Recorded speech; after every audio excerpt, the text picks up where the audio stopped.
আমাদের প্রকাশ্য শত্রু হলো শয়তান। বলুন নাউজুবিল্লাহ।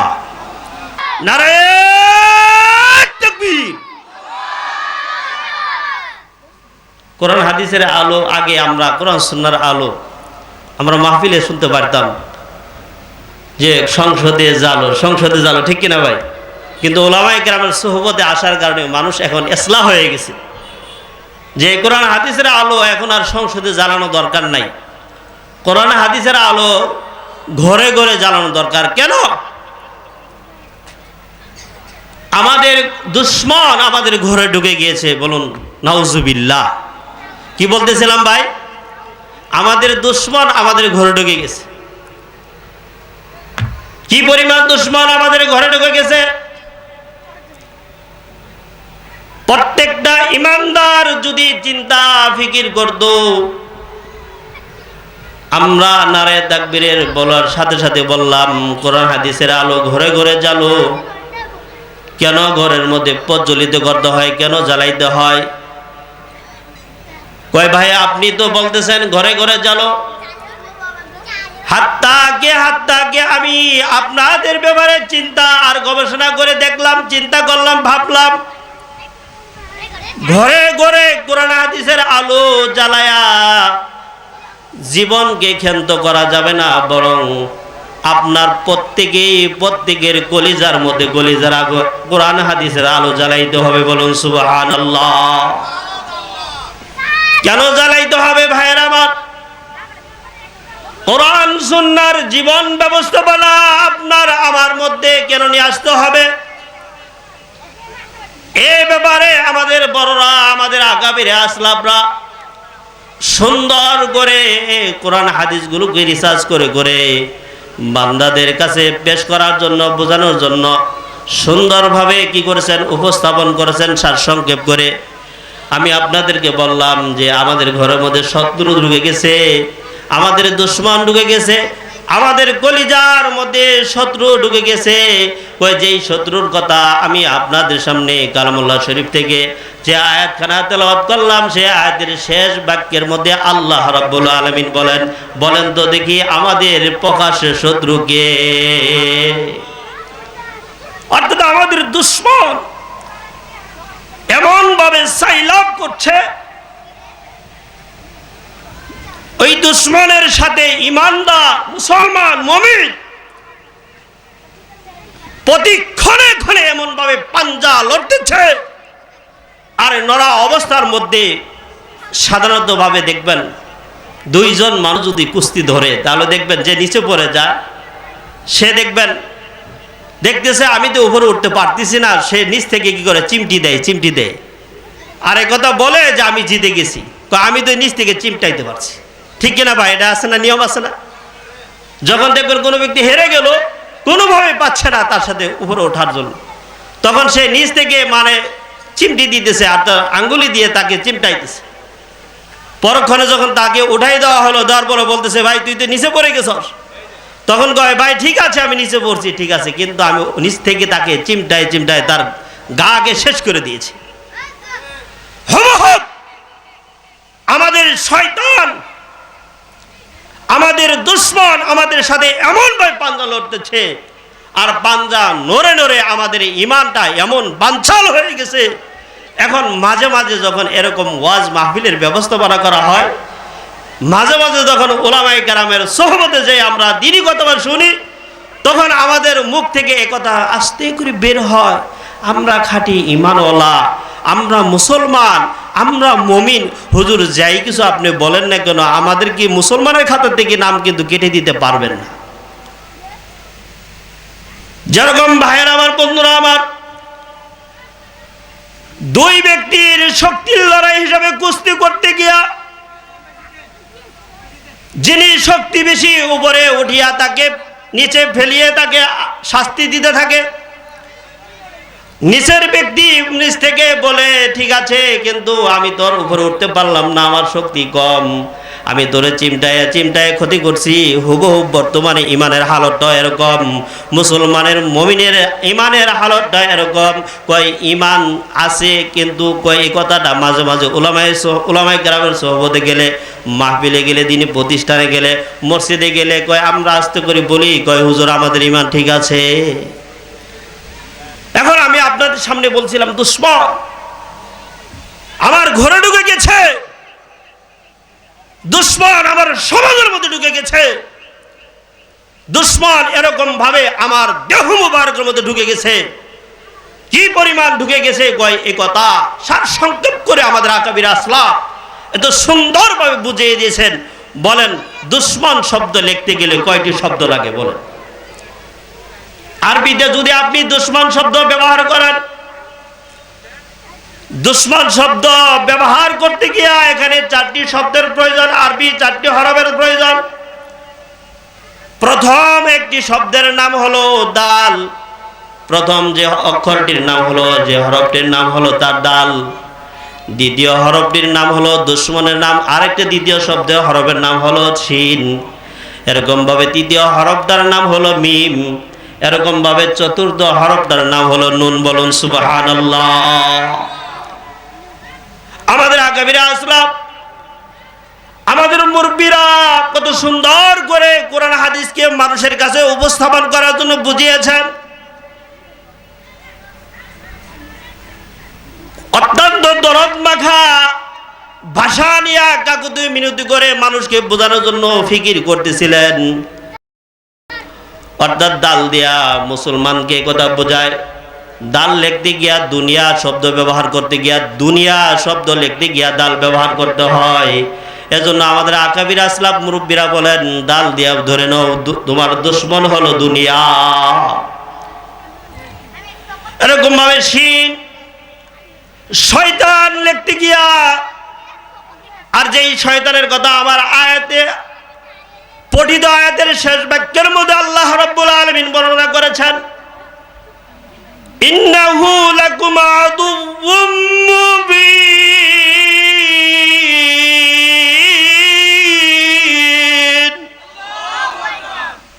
আমাদের প্রকাশ্য শত্রু হলো শয়তান। বলুন নাউজুবিল্লাহ। এরকম শিন দিয়া আকাবির আসলাফরা বুঝাইছেন, শয়তানকে বোঝানো হয়েছে। ওই এরকম ভাবে মিম মাখলুক, মিম দ্বারা মাখলুকাতকে বুঝাইছেন। এরকম ভাবে নুন দ্বারা নফসকে বুঝাইছেন। বলুন সুবহানাল্লাহ। এখন আপনারা বলতে পারবেন দুশ্মন শব্দের মধ্যে কয়টি অক্ষর ব্যবহার করা হয়েছে, কয়টি হরফ ব্যবহার করা হয়েছে? দুশ্মন শব্দের মধ্যে কয়টি হরফ ব্যবহার করা হয়েছে? 4টি। প্রথমটির নাম কি? প্রথমটির নাম কি? দ্বিতীয়টির নাম কি? দ্বিতীয়টির নাম শিন। দ্বিতীয়টির নাম কি? তৃতীয়টির নাম কি? চতুর্থটার নাম কি? নুন। এখন এই দুনিয়ার ব্যাপারে আমাদের আকাবির আসলাফ কোরআন হাদিসকে রিসার্চ করে করে এবং অসংখ্য হাদিসে মুবারাকা থেকে, অসংখ্য হাদিসগুলো থেকে কই রিসার্চ করে করে উম্মতে মুহাম্মদের সামনে দুনিয়া উপস্থাপন করেছেন। দুনিয়াটা তোমার কিভাবে শত্রু হয়ে গেল, যে দুনিয়া না থাকলে তো আপনি পারতেন না। অর্থাৎ দুনিয়া তো আপনার জন্য আরাম আয়েশের ব্যবস্থাপনার জায়গা। এই দুনিয়া তো বসবাস করে তো আপনি আমল করে তো আমলে সালেহ করে তো জান্নাতের উপযোগী হবেন। সেই ক্ষেত্রে তার বিপরীতে দুনিয়াকে আপনার দুশ্মন হিসেবে ব্যবহার করা হলো কেন? আপনার শত্রু হিসেবে ব্যবহার করা হলো কেন? এই কথা আমাদের আকাবির আসলাফ সূরাতুল কাহফের মধ্যে বর্ণনা করেন। আল্লাহ রাব্বুল আলামিন দুনিয়াকে উপমা দিতে গিয়া, বুঝাইতে গিয়া এভাবে বর্ণনা করেন, মানুষের জন্য প্রয়োজনীয় জিনিস হলো, সবচাইতে একটি প্রয়োজনীয় জিনিস হলো পানি ব্যবহার করা, পানি পান করা। বলেন তো দেখি মানুষের জীবনে পানি কি, বলেন পানি কি প্রয়োজন কিনা? অর্থাৎ এই কথাটা আমাদের বাংলায় প্রবাদে বহির ভাষায় বলা হয় পানির অপর নাম হলো জীবন। ঠিক কিনা ভাই? পানির অপর নাম জীবন। আল্লাহ রাব্বুল আলামিন কোরআনুল হাকিমের মধ্যে সূরাতুল কাহফের মধ্যে কথা বর্ণনা করে উপস্থাপন করেন, দুনিয়ার উদাহরণ উপস্থাপন করেছেন। সেটা হলো কিসের মাধ্যমে? পানির দ্বারা। বলুন সুবহানাল্লাহ। সেই পানি আসে কোথা থেকে? আসমান থেকে। আর আসমান থেকে যখন পানি জমিনে পড়ে, সেই জমিন ভিজে উর্বরতা শক্তি সঞ্চয় করে এখান থেকে বিভিন্ন ধরনের ফল মূল এখানে উদ্ভাসিত হয়। এখান থেকে আমাদের রিজিক আসে। বলুন সুবহানাল্লাহ।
যদি তুমি ইসলামের মধ্যে প্রবেশ করো তাহলে পরিপূর্ণভাবেই প্রবেশ করো, বলুন সুবহানাল্লাহ। আর কি করে না, ওয়ালা তাত্তাবিউ খুতুওয়াতিশ শাইতান, শয়তানের পতঙ্গ অনুসরণ করো না, শয়তান যেন তোমাকে ধোঁকায় না ফেলে। যেমন ভাবে ধোঁকায় বর্তমানে ফেলেছে মুসলিম জাতির মধ্যে শিক্ষা ব্যবস্থাপনার মধ্যে,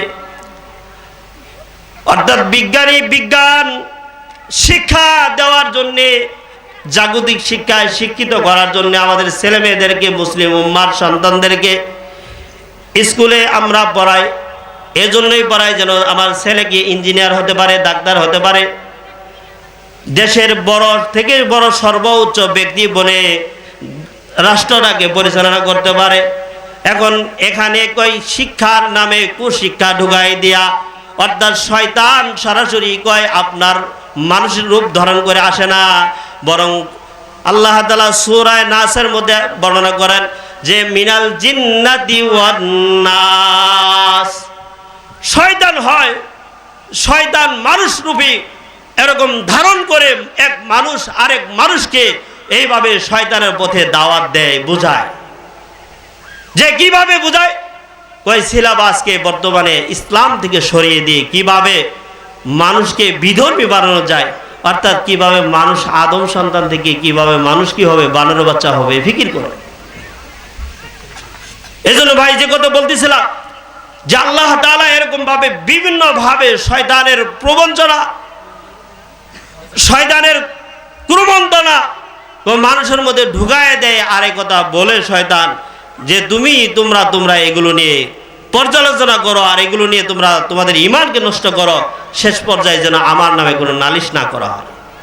এজন্য ভাই যে কথা বলতেছিলাম, আল্লাহ রাব্বুল আলামিন এত সুন্দর একটা মাহফিলের ব্যবস্থাপনা, জান্নাতের বাগান, জান্নাত ভাতারিয়া মধ্যপাড়া, ভাতারিয়া দক্ষিণ পাড়া যুব সমাজের উদ্যোগে আমাদের জন্য উপহার দিয়েছে। এই উপহার কৃতজ্ঞতা প্রকাশ করা চাই। যে কিভাবে কৃতজ্ঞতা প্রকাশ করব, আজকে রাত্রের জন্য কমপক্ষে এই সমাজের মানুষ, এই মহল্লার মানুষ আমরা ঘরে না বসে থেকে আমাদের পা মুবারক আল্লাহ তাআলা দিয়েছেন, শক্তি সামর্থ্য দিয়েছেন, এই শক্তি সমর্থন দিয়ে আমরা হেঁটে হেঁটে জান্নাতের বাগানে এসে, আল্লাহ তাআলা আমাদের জান্নাতের বাগানে এসে হায়াতে জিন্দেগির গুনাহ খাতাগুলোকে ক্ষমা করে নেওয়ার জন্য তৌফিক দান করেন। ওয়া আখির দাওয়ানা আলহামদুলিল্লাহি রাব্বিল আলামিন। যারা আমরা আলোচনা শুনতেছিলাম, আল্লাহ তাআলা আমাদের শেষ পর্যন্ত যেন আখেরি মোনাজাত দিয়ে প্রধান মেহমানের বক্তব্য শেষ করে আমাদের চলে যাওয়ার তৌফিক দান করেন।